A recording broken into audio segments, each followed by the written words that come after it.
حول ولا قوة إلا بالله العلي العظيم. أعوذ بالله من الشيطان الرجيم. بسم الله الرحمن الرحيم. الحمد لله رب العالمين، والصلاة والسلام على أشرف الأنبياء والمرسلين، نبينا وحبيب قلوبنا وطبيب نفوسنا وشفيع ذنوبنا أبي القاسم محمد، والصلاة والسلام على الطيبين الطاهرين المعصومين، والجنة للمطيعين والنار للعاصين. أما بعد، فقد قال الله سبحانه وتعالى في الكتاب المبين وهو أصدق الصادقين. بسم الله الرحمن الرحيم. فأقم وجهك للدين حنيفا فطرة الله فطر الناس عليها لا تبديل لخلق الله ذلك الدين القيم ولكن أكثر الناس لا يعلمون. صلى الله اللهم صل على محمد وآل محمد وعجل.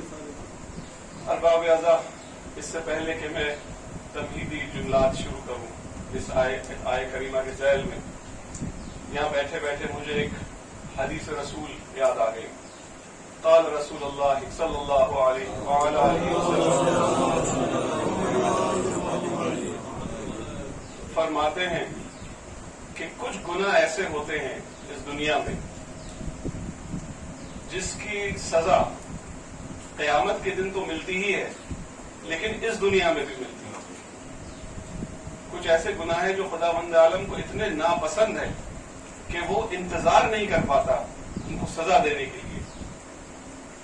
ان میں سے آج میرا موضوع نہیں ہے، لیکن میں تینوں بیان کر دوں کہ اس میں پہلا جو اس میں فرماتے ہیں وہ یہ گناہ ہے جو دوسروں کو پریشان کرتا ہے. جو شخص اپنی زندگی میں دوسروں کو پریشان کرتا ہے یقیناً اس دنیا میں بھی سزا پاتا ہے، اس دنیا میں بھی سزا پاتا ہے. اس لیے جو لوگ یہ سمجھتے ہیں کہ ہم اپنے پڑوسی کو اگر پریشان کریں گے تو اس کا حساب ہمیں نہیں دینا پڑے گا، وہ اس بات کو یاد رکھیں کہ سزا تو یہاں بھی ملے گی، سزا وہاں بھی ملے گی. دوسرا، جن لوگوں نے اپنے والدین کے اوپر ظلم کیا اس دنیا میں، وہ اس دنیا میں بھی سزا کے حقدار ہوں گے اور اس دنیا میں بھی سزا کے حقدار ہوں گے. اس پہ ایک تقریر الحمدللہ ایک بار ہو چکی ہے، تو اس پہ میں آگے زیادہ نہیں بتاؤں گا. جو تیسرا کیٹیگری ہے جس کے لیے میں نے اس حدیث مبارک کو بیان کیا آپ کے سامنے، وہ اس شخص کے لیے ہے جو شکر ادا نہیں کرتا، جو اپنے محسنوں کا شکر ادا نہیں کرتا. دیکھیں باوجہ، جب دنیا میں ایک انسان آپ کے سامنے ہے اور وہ آپ کی مدد کرتا ہے، وہ آپ کا محسن ہے، اور آپ اس کا شکر ادا نہیں کرتے، تو ایسا کیسے ہوگا کہ وہ خدا جس کو آپ دیکھ بھی نہیں پاتے آپ اس کا شکر ادا کریں گے؟ یہ ایک نیچرل انسٹنکٹ ہے کہ جو چیز سامنے ہے پہلے اس پہ تو عمل کریے. جب اسی پہ آپ عمل نہیں کر سکتے تو قیامت کے دن کیا ہوگا؟ اسی ذیل میں آپ کو بیان کروں، جب میری والدہ کووڈ-19 کے ایک بہت سیویئر انفیکشن سے پریشان تھی اور رات کے 10 بج رہے تھے اور ان کا آکسیجن سلنڈر ختم ہو چکا تھا اور میرے پاس اور کوئی راستہ نہیں تھا، اس وقت میں نے ڈاکٹر عباس رضوی صاحب کو فون کیا اور انہوں نے اس وقت میری والدہ کے لیے سلنڈر کا انتظام کیا. اس کے بعد 21 دن میری والدہ اس آکسیجن سلنڈر پہ رہی اور الحمدللہ آج وہ عمرے کی تیاری کر رہی. اور جب وہ بہتر ہوئی تو الحمدللہ ہمارے ڈاکٹر علی جعفر عابدی سر نے ان کی ویکسین کا انتظام کیا. وہ ویکسین جس کی وجہ سے وہ الحمدللہ اب اور صحت مند ہو گئی ہے اور اب عمرے کی تیاری کر رہی ہیں. پر باب اعزاء، جو شخص اپنے محسنوں کا شکر اس دنیا میں نہیں کرتا وہ یقیناً اس دنیا میں بھی سزا پائے گا اور اس دنیا میں بھی سزا پائے گا. نعرہ صلوات.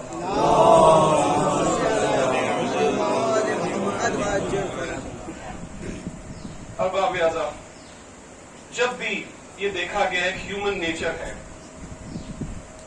جب بھی دیکھا گیا ہے کہ انسان میں کوئی مصیبت پڑتی ہے یا سٹریس آتا ہے کسی بھی طرح کو کوئی سٹریس جب پڑتا ہے انسانی ذہن پہ، انسانی دلوں پہ، تو اس کے عموماً 2 طرح کے ریاکشن دیکھے گئے ہیں. وہ آپ نے خوب دیکھے ہیں، میں ابھی اس پہ آؤں گا. جب کووڈ-19 آیا اور دنیا پریشان ہو گئی، دنیا کا سارا انتظام اپنے آؤٹ آف آرڈر ہو گیا، اس وقت ایک ایسی قوم تھی جو یہ کہہ رہی تھی کہ ہمیں سائنس اینڈ ٹیکنالوجی میں پورا یقین ہے کہ سائنس نے ہمیں بچایا ہے اب تک، ہماری سائنس اور ٹیکنالوجی ہمیں آگے بھی بچائے گی. ہماری ٹریٹمنٹ پالیسی, ہماری ڈائگنوسٹک پالیسی, آگے جا کے ہماری ویکسین پالیسی اتنی پرفیکٹ ہے کہ ہمارا کچھ نہیں ہو پائے گا, کچھ نہیں ہوگا ہمیں, کیونکہ ہمیں یقین ہے اپنی ابیلٹیز کے اوپر, کیونکہ ہمیں یقین ہے کہ سائنس کے پاس ہر چیز کا جواب ہے. ایک یہ ایکسٹریم تھا, اور ایک دوسرا ایکسٹریم تھا جن کو آپ لوگ خوب یہاں دیکھا. انہوں نے یہ کہا کہ نہیں, یہ کچھ نہیں, نہ ماسک, نہ سوشل ڈسٹینسنگ, نہ بھرتی ہونا, نہ ٹیسٹ کرانا, نہ علاج کروانا, ہم تو صرف اللہ کے سہارے رہیں گے, بنا ماسک کے گھومیں گے, ہر کام کریں گے, ہر مجلس کریں گے, ہر نماز کریں گے, اور کوئی سائنٹیفک ایویڈنس فالو نہیں کریں گے. ایک ایکسٹریم یہ تھی. ایک اور مثال دوں آپ کو. اس وقت آپ جس طرح جانتے ہیں کہ اس وقت ہندوستان میں مسلمان کتنے پریشان ہیں. ہم لوگوں کا ایکچولی جینا مشکل ہو رہا ہے, اس وقت گھٹن ہو رہی ہے. لیکن اس کے بھی ایک دو ریئیکشن آپ کو, دو پہلو نظر آئیں گے. ایک ایسا پہلو ہے جس میں لوگ کہتے ہیں اب یا ہمارے لیے کچھ بھی نہیں ہے, اب ہم سب کو یہ ملک چھوڑ کے بھاگ جانا چاہیے, اپنا سب کچھ لے کے بیچ باچ کے ہمیں یہاں سے چلا جانا چاہیے. ایک ریئیکشن یہ ہے لوگوں کا. دوسرا ریئیکشن یہ ہے کہ نہیں, ہم انہی کی پارٹی کو جوائن کر لیتے ہیں, اور انہی کے رنگ کے کپڑے پہنے, انہی رنگ کا امامہ پہنے, انہی کی پارٹی کو جوائن کر لیں. جس کو یہ حرام کہیں ہم اس کو حرام کہیں, جس کو یہ حلال کہیں ہم اس کو حلال کہیں.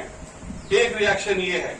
اور اپنی بات کو واضح کرنے کے لیے میں اسلامک ہسٹری میں بھی واپس جا کے اپنے اس تمہید کو ختم کرتا ہوں. 10th سینچری میں جب اسلام پھیلا, اور جب گریس اور سیریا اور پرشیا اور اس طرح کی جو کنٹریز ہیں وہ اسلامی حکومت کے دائرے کے اندر آئے, تو اس سے یہ ہوا کہ جو گریشین تھاٹ تھا, جو ادھر کی فلاسفیز تھیں, وہ پھر مسلمانوں کے سامنے آئیں, اور مسلمان اس سے اتنا زیادہ انفلوئنس ہو گئے that it led to the development of a new school of thought. اس کو معتزلی اسکول آف تھاٹ کہا جاتا تھا. میں اس کی ڈیٹیلز میں نہیں جا رہا ہوں, بس اس کے ایک ایسپیکٹ کو میں یہاں ڈسکس کروں گا کہ معتزلی اسکول آف تھاٹ قضا اور قدر کے بارے میں کیا کہتا تھا. صرف میں اسی کی بات کروں گا, اور میں کسی ڈیٹیل میں نہیں جاؤں گا, اس کے زیادہ علماء کرام مجھ سے زیادہ جانتے ہیں. قضا اور قدر کا مطلب ہوتا ہے کہ کتنا انسان کی اپنی محنت ہوتی ہے اور کتنا اس کی قسمت ہوتی ہے. یہ سوال ہمیشہ انسان نے پوچھا ہے کہ ہم اگر اس دنیا میں ہیں اور ہم کوئی کام کرتے ہیں تو ایکچولی ہماری محنت اس میں کتنا شامل ہے اور ہماری قسمت اس میں کتنا شامل ہے. تو اس اسکول آف تھاٹ نے, جو معتزلی اسکول آف تھاٹ تھا, اس نے یہ کانسیپٹ دیا کہ قدر کا کانسیپٹ دیا. قدریہ کا مطلب ہے کہ ہر چیز فری فلو میں ہے, کہ خدا بند عالم کسی چیز کو کنٹرول نہیں کرتا, جو جیسی چل رہی ہے وہ ویسی چل رہی ہے. Free will is free like a flowing river, کہ کوئی چیز کنٹرول نہیں ہو رہی ہے. 30 سال تک یہ اسکول آف تھاٹ بغداد میں عباسی حکومت نے آگے بڑھایا. پھر اس کے اپوزیشن میں اشعری اسکول پیدا ہوا, جو اس کے مقابلے میں آ کے کھڑا ہو گیا. انہوں نے کانسیپٹ دیا قضاء و قدر کا, جبر, اس کو جبریہ کہتے ہیں. انہوں نے یہ کہا کہ جبر ہے کہ نہ آپ اچھا کام کرتے ہیں تو وہ بھی آپ کے ہاتھ میں نہیں ہے, آپ کوئی غلط کام کرتے ہیں تو وہ بھی آپ کے ہاتھ میں نہیں ہے. ہر چیز قدر ہے. اللہ نے ہر چیز کو, اگر خدا بند عالم چاہے تو مومن کو جہنم میں ڈال دے اور مشرک کو جنت میں ڈال دے. یہ جبر کا کانسیپٹ تھا. اب آپ دیکھیے یہ بھی دو ایکسٹریم. ایک قدر جس میں کہا جا رہا ہے کہ every thing is in free flow, ایک دوسرا جس میں کہا جا رہا ہے نو, ایوری تھنگ از کنٹرولڈ. اب آپ دیکھیے یہی ہوتا ہے جب دامن اہل بیت قوم چھوڑ دیا کرتی ہے. یہی سوال امام جعفر الصادق علیہ السلام کو پوچھا گیا, اور امام فرماتے ہیں, جب امام سے کہا گیا یا امام یہ تو بتائیے کہ انسان قدر میں بلیو کرے یا قضا میں بلیو کرے, اپنی محنت میں بلیو کرے یا صرف اللہ کی قسمت میں بلیو کرے. تو فرماتے ہیں الامر بین الامرین, جو اللہ کا راستہ ہے وہ بیچ کا راستہ ہے, وہ نہ تو قدر ہے نہ قضا ہے, وہ بیچ کا راستہ ہے. اور اس بات کو سمجھانے کے لیے پھر میں مدد لیتا ہوں امام علی ابن ابی طالب کی.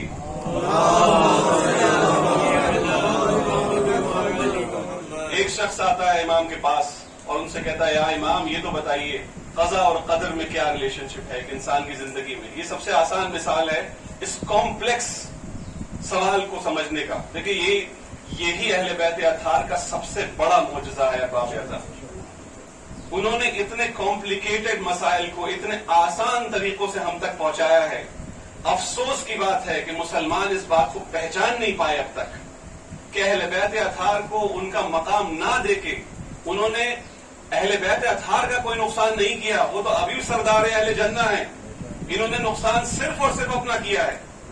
امام نے کہا کہ دیکھو تم یہ سوال بہت کمپلیکیٹڈ ہے تمہارے لیے, تم اس کا جواب تم نہیں سمجھ پاؤ گے. کہتا نہیں نہ یہ امام وہ پیچھے پڑ گیا. نہیں امام مجھے سمجھائیے کہ ایک انسان کی زندگی میں قدر اور قضا کا کیا ریلیشن شپ ہے. تو انہوں نے پھر اسی کی عقل کے حساب سے وہ اس کو جواب دیا. فرماتے ہیں اچھا میرے بھائی تم ایک ٹانگ پہ کھڑے ہو جاؤ. وہ ایک ٹانگ پہ کھڑا ہو جاتا ہے. پھر اس سے پوچھتے ہیں کہ کیا تم ایک ٹانگ پہ کھڑے ہو گئے؟ تو کہا ہاں میں ایک ٹانگ پہ کھڑا ہو گیا. اس میں تمہاری محنت تھی؟ کہا ہاں اس میں میری محنت ہے, میں اپنی پوری محنت لگا کے ایک ٹانگ پہ کھڑا ہوا ہوں. تب مولا فرماتے ہیں اچھا آپ دوسری ٹانگ اٹھا لو. اب وہ پریشان ہوتا ہے. وہ کہتا ہے کہ یا امام میں دوسری ٹانگ کیسے اٹھا لوں؟ تو امام نے کہا کیوں؟ تمہارے ہاتھ میں تو قدر تھی, قضا تھی تمہاری, تم نے ایک ٹانگ اٹھا لی, اب دوسری بھی اٹھا لو. تو کہ یا امام میرے بس میں نہیں ہے کہ میں اپنی دوسری ٹانگ اٹھا لوں. امام فرماتے ہیں دیکھو یہی ریلیشن شپ ہے قضا اور قدر کا. جہاں تک تمہاری محنت کام کرتی تھی وہاں تک تمہارا بس چلتا ہے. جہاں تمہاری محنت ختم ہو جاتی وہاں خدا کا راستہ شروع ہوتا ہے. نعرہ سلوات.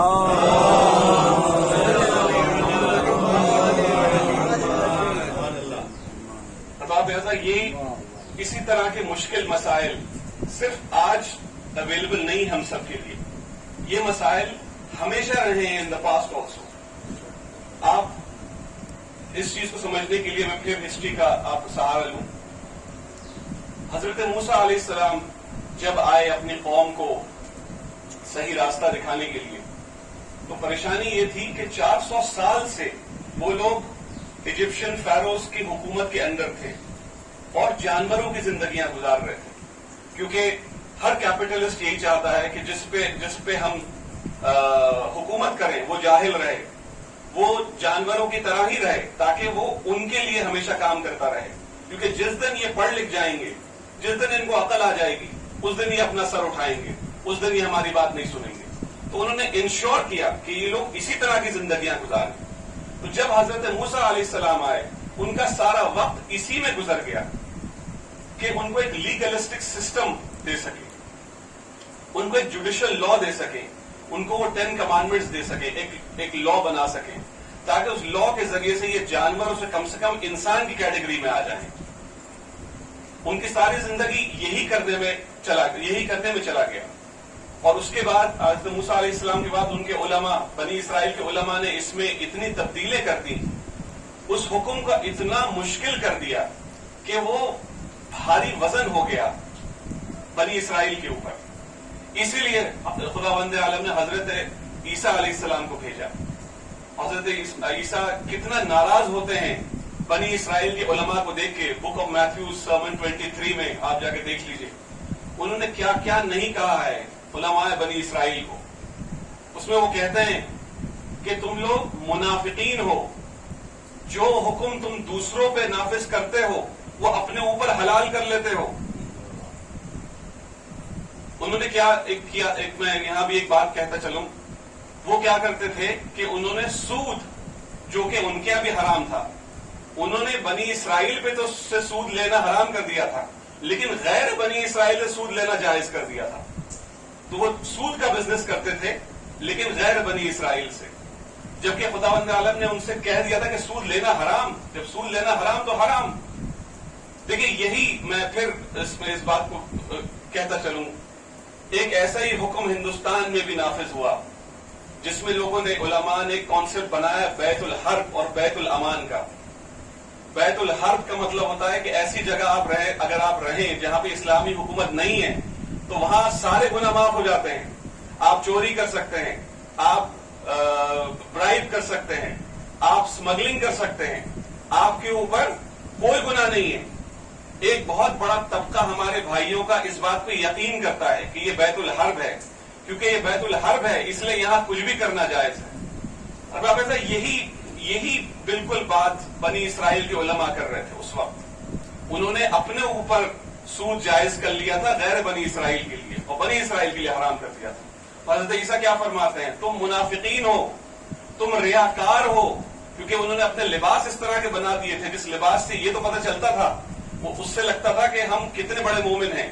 وہ اپنے لباس اتنا زیادہ پوشیدہ اور اتنا زیادہ بڑے بڑے بارڈرز کے بنا لیتے تھے کہ اس سے لگتا تھا کہ یہ بہت پائس لوگ ہیں, بہت ہی مومن لوگ ہیں.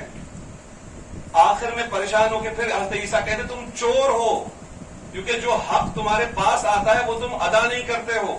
تم جنت میں خود تو جا نہیں رہے ہو, جو لوگ ہیں تمہارے ان کو بھی جنت کے اندر نہیں جانے دے رہے ہو. تو کیا ہوا, حضرت عیسیٰ علیہ السلام جب آئے تو قوانین کی کمی نہیں تھی, قوانین بہت تھے, بلکہ اس وقت رومن امپائر کے انڈر آتا تھا اسرائیل. فلسطین اس وقت رومن امپائر کے انڈر آتا تھا. رومن امپائر کا جو قانون ہے وہ آج بھی بہت مشہور ہے. اس وقت بھی قوانین کی پریشانی نہیں تھی. تو حضرت عیسیٰ علیہ السلام کیا لے کے آئے, وہ روحانیت لے کے آئے, اسی لیے ان کو روح اللہ کہا جاتا ہے.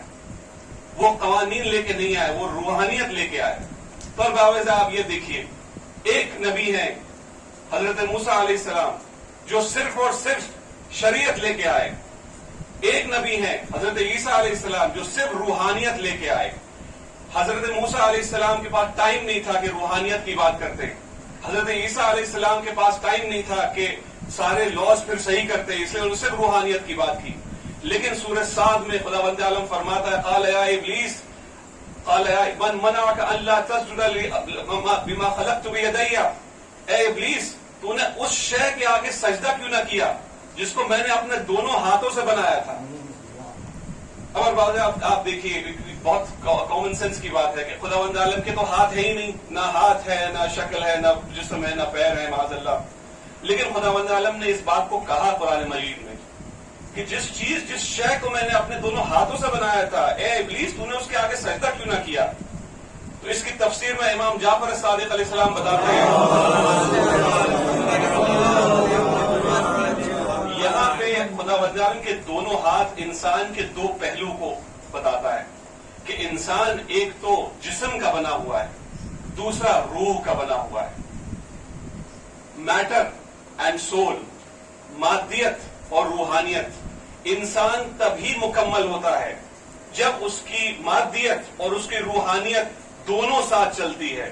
ارباب اعضاء, اب میں واپس جاتا ہوں اس آیت کریمہ میں جس کے میں نے پڑھنے کا شرف حاصل کیا. یہ سورہ 30واں سورہ ہے, اس کی 30ویں آیت ہے. خداوند عالم فرما رہا ہے, فَأَقِمْ وَجْهَكَ لِلدِّينِ حَنِيفًا, پکڑ لو اپنے پورے وجود سے اس دین حنیف کو, اس دین اعتدال کو, اس دین درمیانہ روی کو, اس دین آف ماڈریشن کو.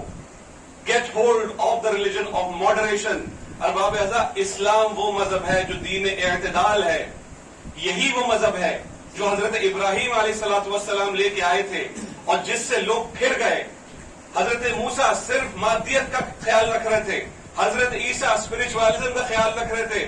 صرف ہمارے نبی, صرف اسلام وہ مذہب ہے جو دین اعتدال سکھاتا ہے, امر بین الامرین سکھاتا ہے. نہ وہ لوگ جو کووڈ کے بالکل خلاف ہو گئے تھے, جو صرف اللہ اللہ کر رہے تھے, وہ بھی غلط تھے. جو لوگ صرف سائنس کر رہے تھے, وہ بھی غلط تھے. جو لوگ اس دیش کو بھاگنے کی بات کرتے ہیں, وہ بھی غلط ہیں. جو ان کے رنگ میں رنگنے کی بات کرتے ہیں, وہ بھی غلط ہے. ارباب اعضاء, بیچ کا راستہ لینا ہے, کیونکہ یہی دین اعتدال ہے. ہمارا مذہب ایکسٹریمزم کے ساتھ خلاف ہے. ہمارا مذہب ایکسٹریمزم نہیں سکھاتا, فنڈامنٹلزم نہیں سکھاتا. ہمارا ہی دین ہے جو دین اعتدال ہے. اور یہی بات ہم سب کو سمجھنی ہے. دیکھیں, سمجھنے کیا, خداوند عالم کے سمجھنے کو نہیں کہہ رہا ہے. خدا عالم یہ نہیں کہہ رہا کہ سمجھو, خداوند عالم کہہ رہا کہ پکڑو. فَأَقِمْ, حکم دیا جا رہا ہے, فَأَقِمْ وَجْهَكَ لِلدِّينِ حَنِيفًا.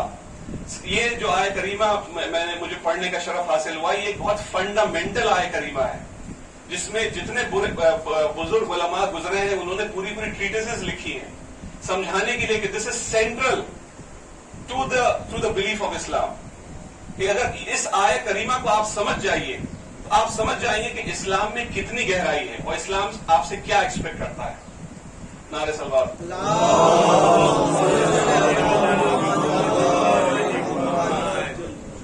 یہ آیت کریمہ ایکچولی ایک بہت پرانا کرسچن کانسیپٹ تھا جس کو ڈیفیٹ کرنے بھی آئی تھی. ایک پرانا کرسچن کانسیپٹ ہے جس کو دا اوریجنل سن کہا جاتا ہے. آپ کبھی انٹرنیٹ پہ یا اس پر آپ پڑھیے کہ دی اوریجنل سن یہ کہا گیا. سینٹ پال نے اپنے بک آف رومنز میں لکھا ہے اور سینٹ اگسٹین نے اس کو بہت آگے اس کی تبلیغ کی. انہوں نے یہ کہا کہ انسان آخر گناہ کیسے نہ کرے کیونکہ اس کی تربیت میں گناہ کرنا ہے, کیونکہ اس کے باپ دادا معاذ اللہ حضرت آدم علیہ السلام گنہگار تھے. اسی لیے اگر یہ گناہ کرتا ہے تو اس میں کیا خاص بات ہے, کیونکہ اس کی انہیریٹنس میں گناہ کرنا ہے, اس کے جینیٹک کوڈ میں گناہ کرنا لکھ دیا گیا ہے معاذ اللہ.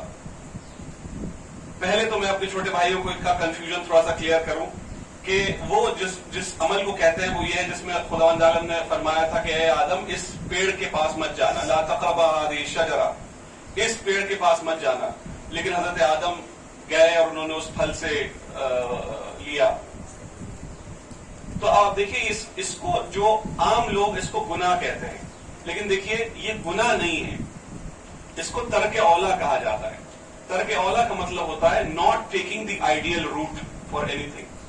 مثال کے طور پہ اگر آیت اللہ خامنائی آ جائیں ہندوستان, اللہ ان کو حیات دے اور ان کا سایہ ہمارے سروں پہ برقرار رکھے, اگر وہ ہندوستان آ جائیں اور علی گڑھ میں ان کا دل کرے کہ میں دہی بڑا کھاؤں گا, بھائی ٹورسٹ ہیں, یہاں آئے ہیں, یہاں کی لذتیں چکھنا چاہتے ہیں, تو اس میں کوئی غلط بات نہیں ہے.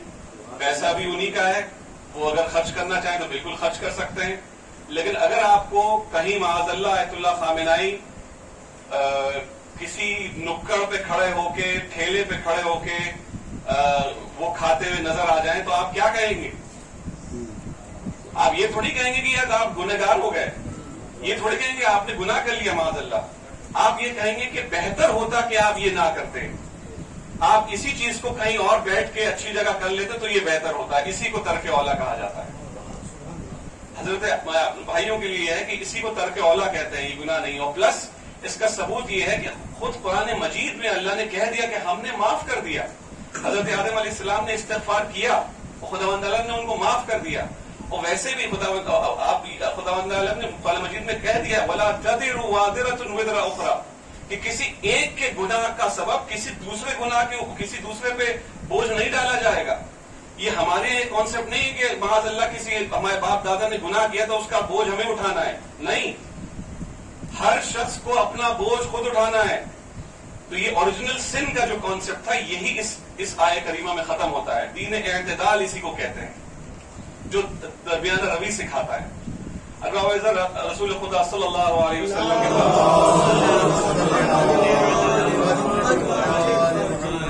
3 لوگ پہنچتے ہیں, 3 بدو عرب پہنچتے ہیں, اور اس میں سے تینوں وہ سوال کرتے ہیں کہ یا رسول اللہ یہ بتائیے کہ عبادت کیسے کرنی ہوتی ہے.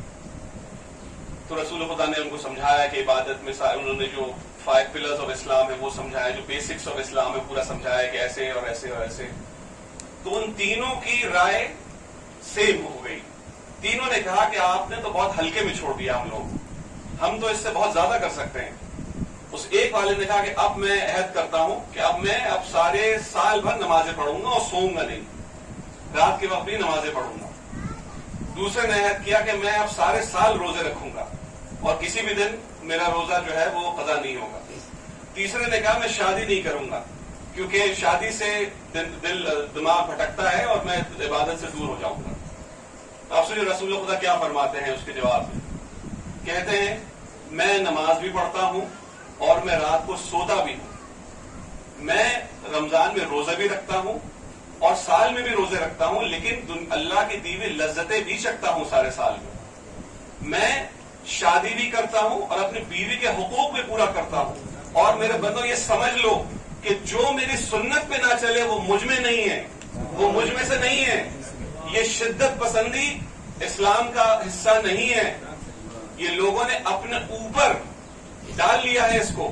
دیکھیے دونوں ایکسٹریم آپ کو سمجھنی پڑیں گی. ایک اور طرح کا ایکسٹریم ہے, ایک ہے ایکسٹریمزم جیسے کہ یہ مثال ہے کہ ضرورت سے زیادہ ہمارا آج دل کر رہا ہے صبح کی نماز ہم 4 رکعت پڑھ لیں کیونکہ ہم بہت ہمارا دل کر رہا ہے تو ہم 4 رکعت پڑھ لیں گے. ایک ایکسٹریم یہ ہے، اور ایک ایکسٹریم یہ ہے کہ صبح کی نماز قضا بھی ہو گئی تو افسوس نہیں ہو رہا ہمیں اور آپ کو. ایک ایکسٹریم یہ ہے. اپنے گناہ کو چھوٹا سمجھنا بھی گناہ کبیرہ کی فہرست میں ہے.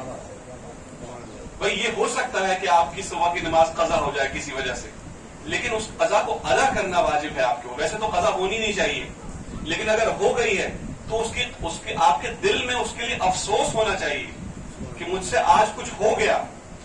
اس میں بھی میں آپ کو اس پہ قصہ بتاؤں. امام جعفر صادق علیہ السلام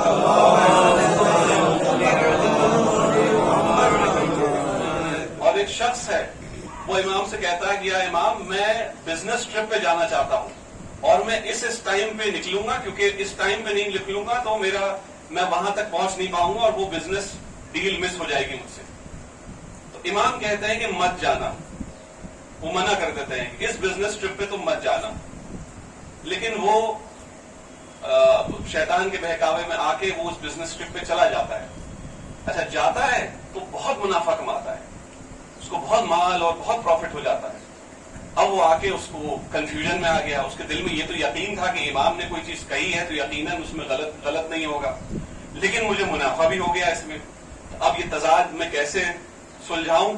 تو وہ پھر امام کے پاس جاتا ہے اور پھر امام سے کہتا ہے امام یہ بتائیے، آپ نے تو ویسے منع کیا تھا، میں معافی چاہتا ہوں کہ میں چلا گیا، لیکن مجھے تو بڑا پروفٹ ہوا، مجھے تو بڑا فائدہ ہوا. تو امام اس سے کہتے ہیں مجھے یہ بتاؤ جب تم اس دن نکلے تھے پروفٹ کمانے کے لیے تو تم نے صبح کی نماز پڑھی تھی یا نہیں؟ تو اس نے کہا کہ ہم صبح کی نماز تو ہم نے نہیں پڑھی تھی اس دن. صبح کی نماز کیونکہ ہم جلدی نکلے تھے اس میں نماز صبح قضا ہو گئی.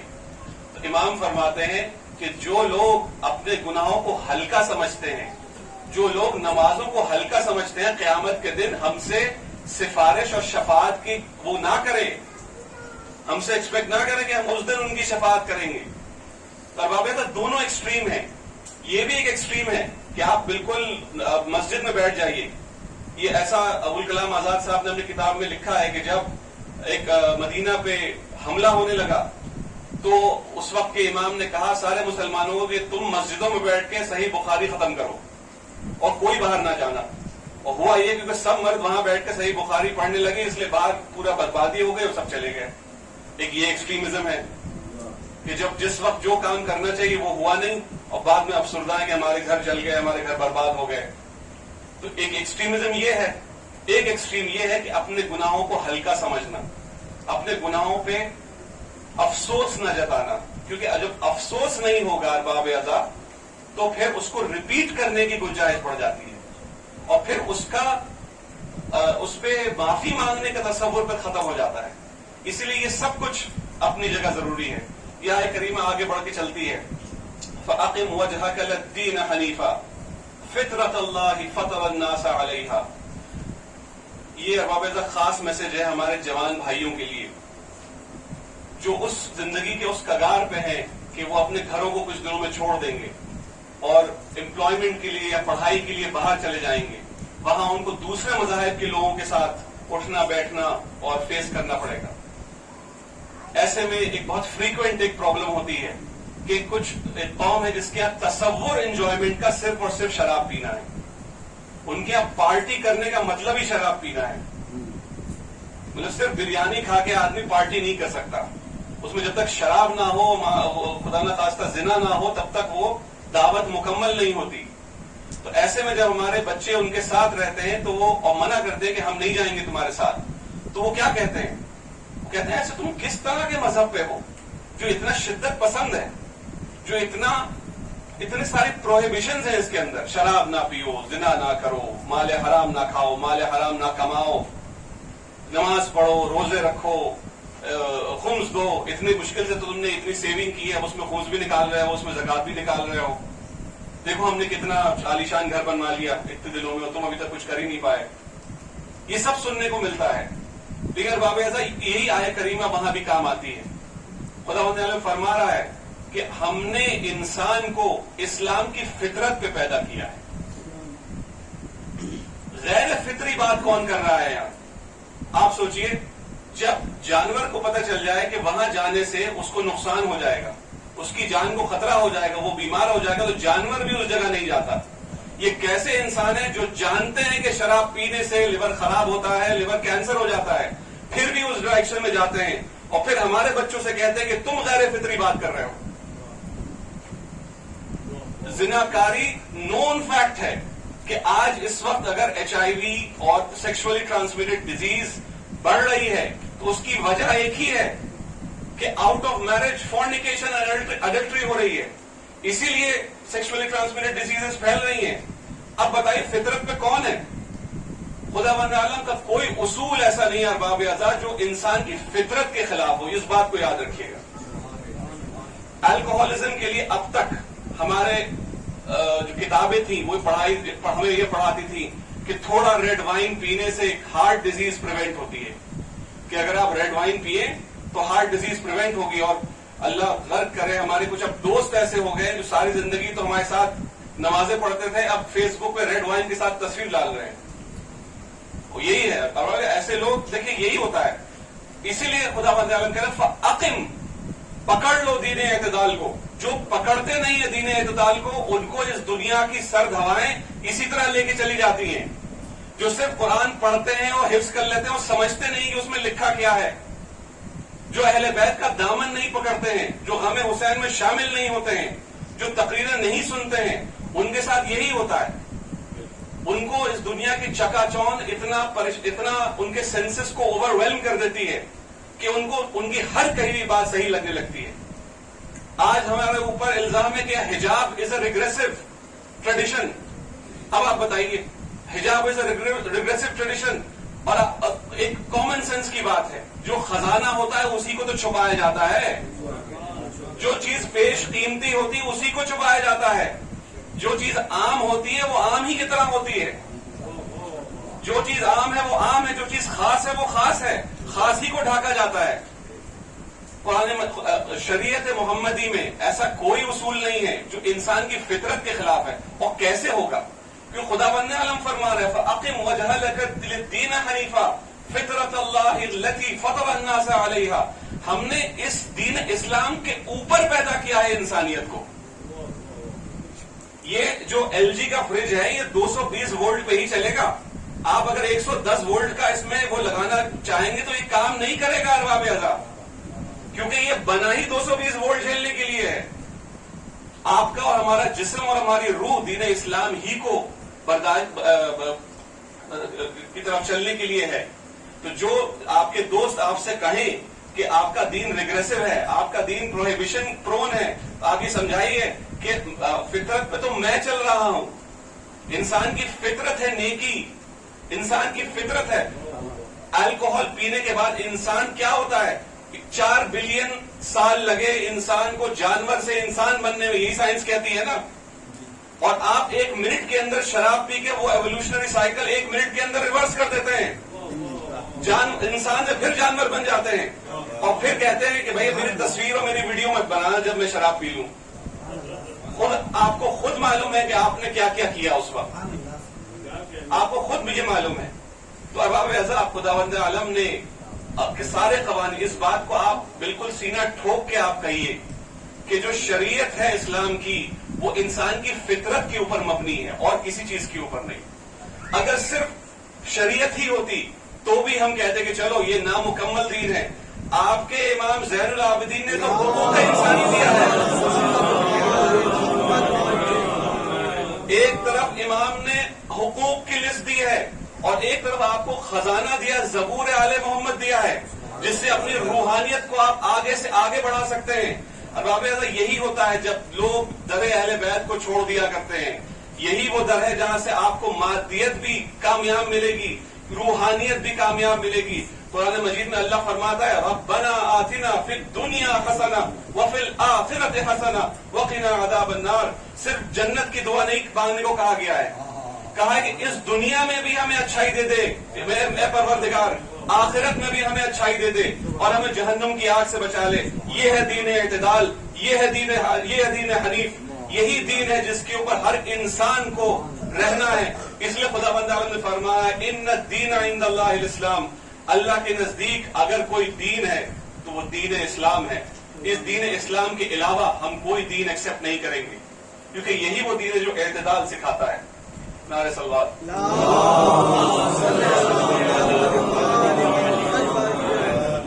یہی آیت آگے بڑھتی ہے. لوگ یہی جو دوست ہیں آپ کے پھر ہی آپ سے ایک بات کہیں گے کہ میرے بھائی یہ تو اسلام ایک بڑا پرانا مذہب ہے، 1400 اب تو 1444 چل رہا ہے، 1400 سال کے اوپر ہو گیا اس مذہب کو آئے ہوئے، پرانی گزشتہ باتیں ہیں. اب تم کہاں اس ماڈرن زمانے میں، سائنس اینڈ ٹیکنالوجی کے زمانے میں تم یہ سب باتیں کر رہے ہو؟ آخر کیوں یہ سب باتیں کر رہے ہو؟ اور دیکھیے میں اس کو آپ کو لاجک بتاؤں. اس میں جو میں اب آپ کو بتانے جا رہا ہوں یہ کنسپیریسی تھیوری نہیں ہے، دس از اے فیکٹ. یہ ہو رہا ہے اور دس از دی یہی آئیڈیا ہے. اور جو ہمیں جو پیشن گوئیاں بتائی گئی ہیں دجال کے آنے کی اور قیامت کے آنے کی، قیامت کی پہچان، یہ انہی میں سے پہچانے ہیں. ایک پروفیسر ہے، پروفیسر نوآ ہراری، جو ٹیل اویو یونیورسٹی میں پروفیسر آف ہسٹری ہے. اس نے کیمبرج یونیورسٹی سے پڑھا ہے اور اس نے 3 کتابیں لکھی ہیں. ایک ہے سیپینز، ایک دوسری کتاب کا نام ہے ہومو ڈیس، اور تیسرے ہے lessons from the 21st century. واقعی پڑھنے لائق کتاب ہے. کیوں؟ اسی لیے کیونکہ اس شخص سے باقاعدہ گورنمنٹس بات کرتی ہیں ٹو میک پالیسی ڈیسیژنز.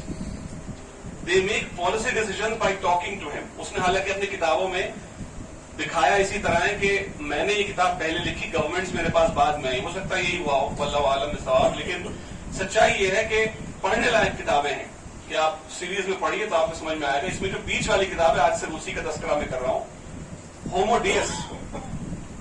آپ نے نام جو ہیومن سپیسیز ہے اس کا نام ہومو سیپینز ہے. ہم سب کو جو بچے ہیں ہمارے وہ سب بخوبی جانتے ہیں کہ ہومو سیپینز کہا جاتا ہے، لیکن اس کی کتاب کا نام ہومو ڈیس ہے. تو ڈیس کیوں ہے میں ابھی بتاؤں گا آپ کو. وہ اس کتاب میں لکھتا ہے کہ سائنس اینڈ ٹیکنالوجی اتنا زیادہ رفتار سے آگے بڑھ رہی ہے، جو کہ دیکھیں بالکل سچ ہے، اس میں کوئی دو رائے نہیں. میں تو میری عمر 40 سال ہو گئی، میں اپنی ہی عمر میں دنیا کو کتنا بدلتے ہوئے میں نے دیکھا. تو جو میرے بزرگ بیٹھے انہوں نے تو کیا کیا دیکھا وہ تو دیکھا ہی ہے. میں صرف اپنا بیان کر دوں آپ کے سامنے کہ دنیا اتنی تیزی سے ٹیکنالوجی میں ایڈوانس کر رہی ہے کہ بہت جلد، انفیکٹ ڈیٹ دے دی ہے 2045 ڈیٹ دی ہے. اور 2 پروفیسرز ہیں، پروفیسر ہاورڈ ہے اور ایک اور پروفیسر اس کا میں نام بھول رہا ہوں، دونوں MIT US میں ہیں. انہوں نے ایک کتاب لکھی ہے دا ڈیتھ آف ڈیتھ، مطلب موت کی موت. اس کا مطلب یہ ہے کہ 2045 تک 2 چیزیں ہوں گی. ایک تو انسان کی ایجنگ ختم ہو جائے گی، انسان بوڑھا نہیں ہوگا، کیونکہ انہوں نے جینیٹک سیزرز وہ انوینٹ کر دیے جس کے ذریعے سے جو کروموزوم ہوتا ہے انسان کے، جو جینیٹک کوڈ ہوتا ہے اس میں جو کروموزومز ہوتے ہیں اس میں ٹیلومیئرز ہوتے ہیں اینڈ میں، اس کو وہی ریسپانسبل ہوتا ہے انسان کی عمر دراز کرنے کا. تو وہ یہ کہہ رہے ہیں ہمارے پاس نینو ٹیکنالوجی کی مدد سے وہ ٹیکنالوجی اب ڈیولپ ہو جائے گی بائی 2045، جس میں ہم ان ٹیلومیئرز کو کاٹ دیا کریں گے. اس کے بعد ایجنگ نہیں ہوگی، انسان ایجلیس ہوگا، جوان ہوگا تو جوان ہی رہے گا ہمیشہ. اور اس کے بعد اتنی زیادہ ہم ترقی کر لیں گے کہ انسان مرنا بند کر دے گا. By 2045 we will defeat death itself. اس میں بھی آپ کو بتا دوں، this is called the Gilgamesh project. آپ چیک کر کے انٹرنیٹ پہ دیکھیں، گلگمیش پروجیکٹ اس کا نام ہے. بیسیکلی گلگمیش جو تھا وہ ایک لیبنیز وارئر تھا، حضرت عیسیٰ سے حضرت موسیٰ سے بہت پہلے BC کے ٹائم میں. یہ کہا جاتا ہے کہ بہت بہادر تھا اور جو بھی اس کے سامنے آتا تھا وہ ہار جاتا تھا. تو ایک دن اس کا دوست مر گیا جنگ میں. تو جب 2 دن وہ اپنے دوست کی لاش کے بغل میں بیٹھا رہا تو اس نے دیکھا کہ اس کے دوست کے ناکوں سے کیڑے نکل رہے ہیں کیونکہ وہ مر چکا تھا، سڑ رہا تھا جسم اس کا. تو وہ پریشان ہوتا ہے اور وہ کہتا ہے کہ میری زندگی میں کوئی ایسا پہلوان نہیں بچا جس کو میں نے ہرایا نہ ہو. اب میں اس دنیا کائنات کے سب سے بڑے پہلوان کو ہراؤں گا، موت کو ہراؤں گا. تو اس میں ہے مت ہے، ایک لیجنڈ ہے یہ کہ وہ پھر پورا دنیا کراس کرتا ہے، پتہ نہیں کس کس کو مارتا ہے، یہاں تک کہ اس میں لکھا ہے کہ معاذ اللہ ملک الموت کو بھی مار دیتا ہے. لیکن وہ سب کرنے کے بعد اس کی سمجھ میں یہی آتا ہے، وہ واپس آ جاتا ہے کہ مرنا تو سب کو ہے. اس کے سمجھ میں آ گیا موت وہ چیز ہے جو کوئی ڈیفیٹ نہیں کر سکتا. تو اب آپ یہ دیکھیے، لک ایٹ دا پیراڈاکس، کہ ان لوگوں نے اس پروجیکٹ کو پروجیکٹ کا نام دیا جو خود ڈیفیٹ ہو گیا، لیکن ان کا کانفیڈنس دیکھیے کہ یہ کہہ رہے ہیں کہ ہم اب اس پروجیکٹ کو 2045 تک ہم نافذ کر دیں گے. Actually this is going to happen. یہ کنسپیریسی تھیوری نہیں ہے. This is they actually believe in it. وہ آپ کتاب ڈیتھ آف ڈیتھ آپ دیکھ لیجیے انٹرنیٹ پہ, وہ مل بھی جائے گی آپ کو. اب یہاں ارباب اعضاء میں اسی آیت کو آگے کنٹینیو کرتا ہوں.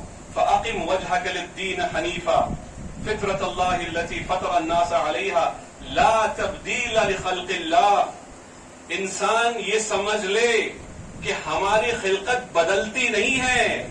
ہم نے جو بنا دیا وہ ایسے ہی رہے گا. وہ چاہے آج ہو, چاہے کل ہو, چاہے پرسوں ہو, وہ ہمارا کریشن میں تبدیل نہیں آتی. چاہے کوئی گورنمنٹ پاور میں ہو, چاہے کسی کا دبدبا ہو, چاہے کوئی سپر ہیرو بن کے راج کر رہا ہو آپ کے اوپر, ہم نے انسان کی جو جس فطرت پہ بنایا ہے وہ نہیں بدلے گی. اسلام جتنا ریلیونٹ 1400 سال پہلے تھا اتنا ہی ریلیونٹ آج ہے, اتنا ہی ریلیونٹ تا قیامت تک رہے گا انشاءاللہ. نعرہ صلوات.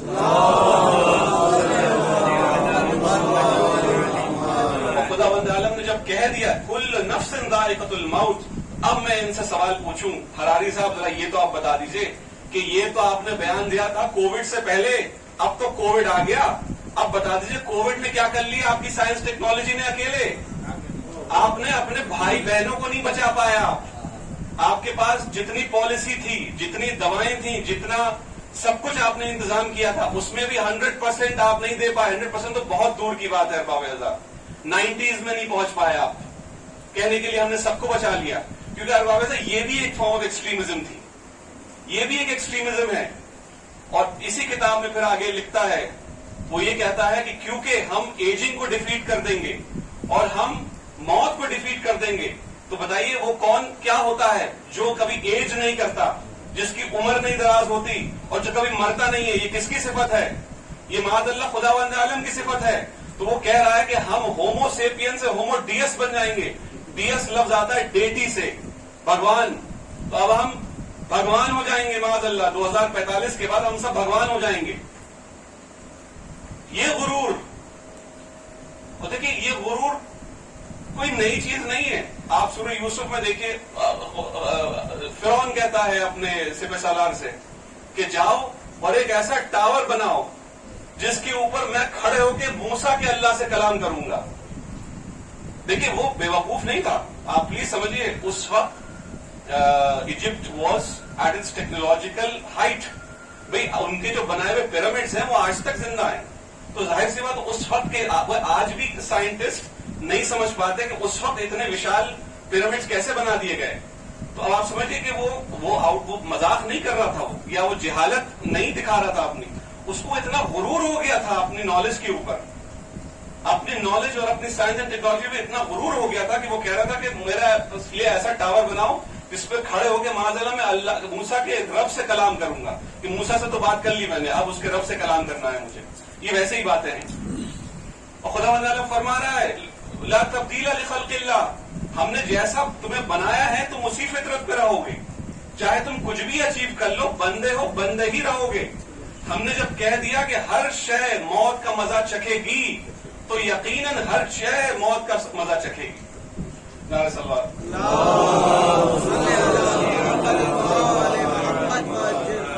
یہی آیت آگے بڑھ کے کہتی ہے ذالک الدین القیم, یہی وہ دین ہے جس میں انسان کی فلاح ہوگی اور انسان کی ترقی ہوگی. تو ارباب اعضاء ہم سب کو یہ بات سمجھنا بالکل ضروری ہے کہ اگر ہم اس دنیا میں بھی ترقی کرنا چاہتے ہیں اور فلاح چاہتے ہیں تو ہم سب کو دین حنیف کو پکڑنا پڑے گا.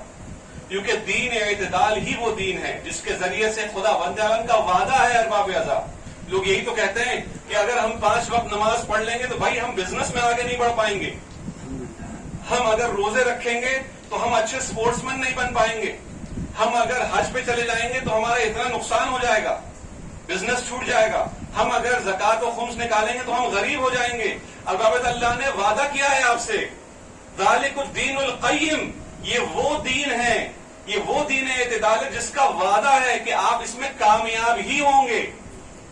تو ارباب اعضاء میری گزارش ہے اپنے بھائیوں سے کہ جب آپ دنیا میں آگے بڑھیے تو جو واجبات ہیں ان کو پکڑ کے رکھیے ارباب اعضاء, کیونکہ یہی وہ شے ہے جو آپ کو آگے زندگی میں لے کے جائیں گی. یہاں پہ میں ایک میرے خیال میں بڑی اچھی بات کرتے تھے, میں اسی لیے اس بات کو بیان کر لوں. بہت مولانا انجینئر خادم حسین صاحب میرے خالو ہوا کرتے تھے, اللہ ان کو جنت نصیب کرے. وہ کہا کرتے تھے کہ ہر مسلمان پہ دوسرے مسلمان کے لیے اچھی رائے رکھنا واجب ہے. واجب ہے کہ اگر آپ سے کوئی پوچھے کہ آپ کا یہ جو پڑوسی ہے یہ نماز پڑھتا ہے یا نہیں, تو آپ پہ واجب ہے کہ آپ کہیں کہ انشاءاللہ یہ ضرور نمازی ہوں گے. آپ کے اوپر واجب ہے کہ آپ اچھی رائے رکھیں اس کے لیے, انشاءاللہ یہ ضرور نمازی ہوں گے. آپ سے کوئی پوچھ لے کہ بھائی آپ کے جو پڑوسی ہیں یہ روزے رکھتے ہیں یا نہیں, تو ابھی انشاءاللہ یہ روزے ضرور رکھتے ہوں گے. تو میں ہر وقت تو ان کے ساتھ نہیں رہتا, انشاءاللہ یہ ضرور رکھتے ہوں گے.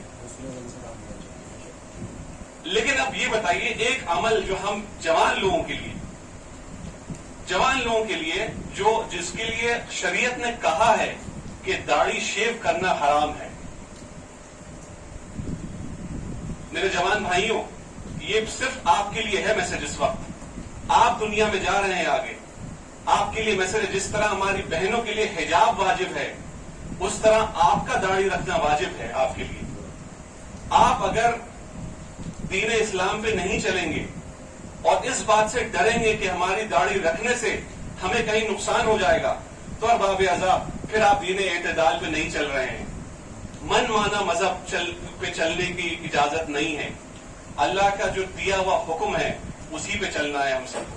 اور ظاہر سی بات, جس کا جتنا اختیار ہو, یہ اس میں کوئی زبردستی نہیں. شریعت نے تو بہت گنجائش دی ہے. فرینچ کٹ رکھ لیجئے, لانگ کٹ رکھ لیجئے, لمبی رکھ لیجئے, چھوٹی رکھ لیجئے, آپ کے اوپر فیشن کے حساب سے اپنی داڑھی رکھ لیجئے, وہ تو آپ کے اوپر ہے, آپ جس طرح رکھیں. شریعت نے تو بہت آپ کو ایک لمبا ایک راستہ دے رکھا ہے کہ کس طرح سے آپ اپنے آپ کو آلٹر کر سکتے ہیں. میں کہنے کی چیز لیکن کہہ دوں, میں نے بھی بہت بعد میں یہ چیز ریئلائز کی اپنی زندگی میں. میں بھی, اللہ مجھے معاف کرے, میں شیو کرتا تھا, میں کلین شیو تھا. لیکن ایک دن بس اللہ کی طرف سے ایک بس دماغ میں میرے ایک آیا کہ میں نے یہ سوچا کہ میں نے ایک حدیث رسول پڑھی. رسول خدا فرماتے ہیں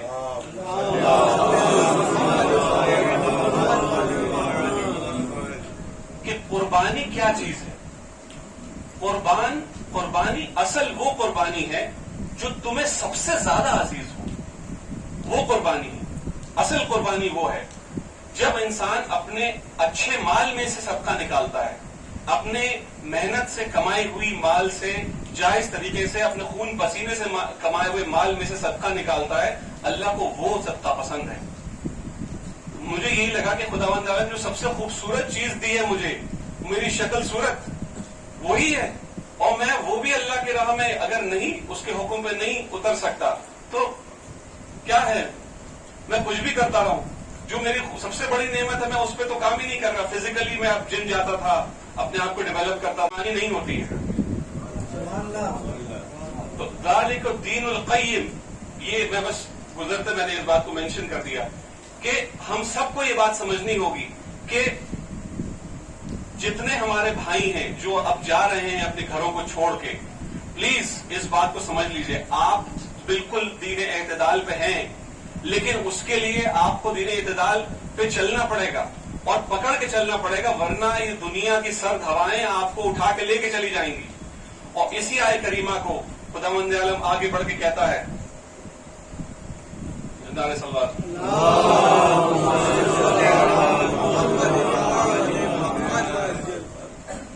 یہ آیت ختم ہوتی ہے فَأَقِمْ وَجْهَكَ لِلدِّينِ حَنِيفًا فِطْرَةَ اللَّهِ الَّتِي فَطَرَ النَّاسَ عَلَيْهَا لَا تَبْدِيلَ لِخَلْقِ اللَّهِ ذَلِكَ الدِّينُ الْقَيِّمُ لَكِنَّ أَكْثَرَ النَّاسِ لَا يَعْلَمُونَ. لیکن ناس میں اکثر و بیشتر لوگوں کو یہ بات نہیں معلوم. اکثر و بیشتر کو یہ بات نہیں معلوم ہے کہ یہ دین اعتدال ہے. اس کا مطلب کیا ہے باب ایسا؟ اس کا مطلب یہ ہے آپ پہ اور ہم پہ عمل بالمعروف اور نہی عن المنکر بھی کرنا واجب ہے.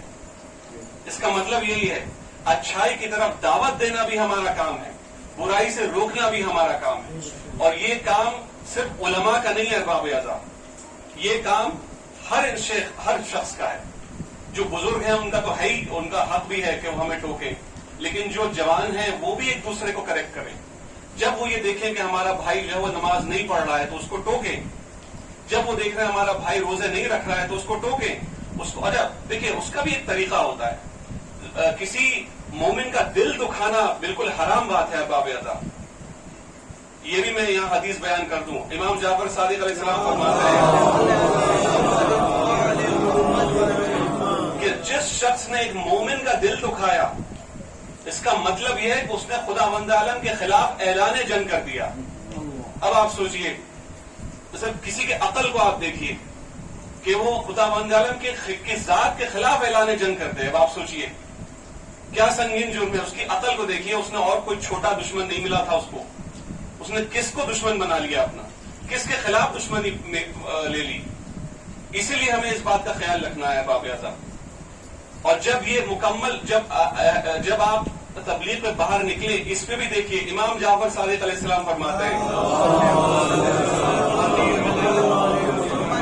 ان سے پوچھا گیا کہ اسلام کی تبلیغ کیسے کریں. آپ دیکھ ہی رہے اپنے سامنے لوگ کس کس طرح تبلیغ کرتے ہیں. اللہ ان کی تبلیغوں کو قبول فرمائے. لیکن امام کیا فرماتا ہے؟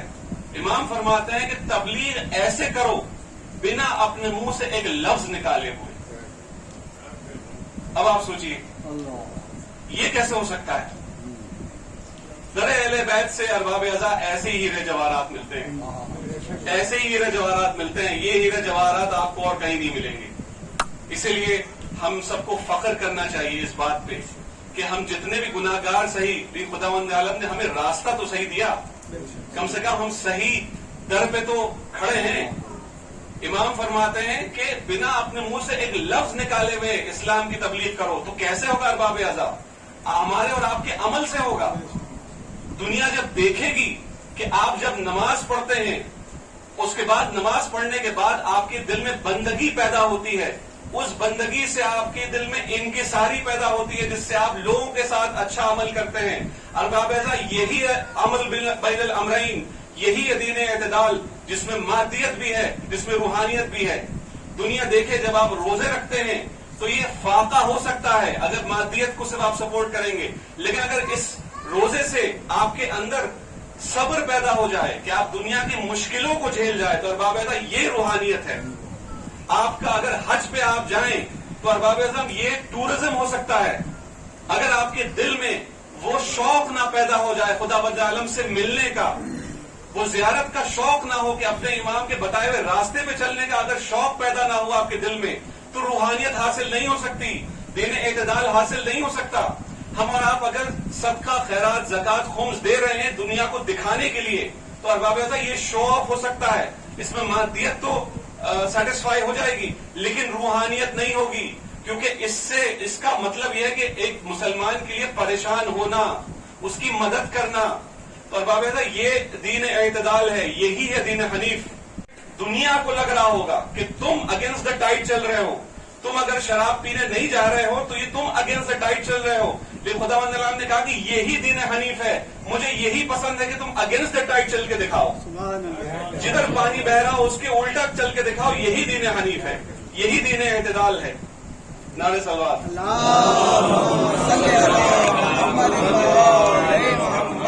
اور کہتا ہے رسول بلغ، کہہ دے وہ جو میسج میں نے تجھے ابھی بھیجا ہے، کیونکہ اس میسج کے بنا پہنچائے ہوئے تمہارا سارا میسج کسی کام کا نہیں ہوگا. اور پھر امام غدیر خم پہ کھڑے ہو کے رسول خدا اٹھاتے ہیں، من کنت مولاہ فہذا علی مولاہ. ارباب اعضاء جب یہ امام نے کہہ دیا، جب امام علی کی ولایت بیان کر دی، تب خداوند عالم نازل کرتا ہے الیوم اکملت لکم دینکم واتممت علیکم نعمتی ورضیت لکم الاسلام دینا.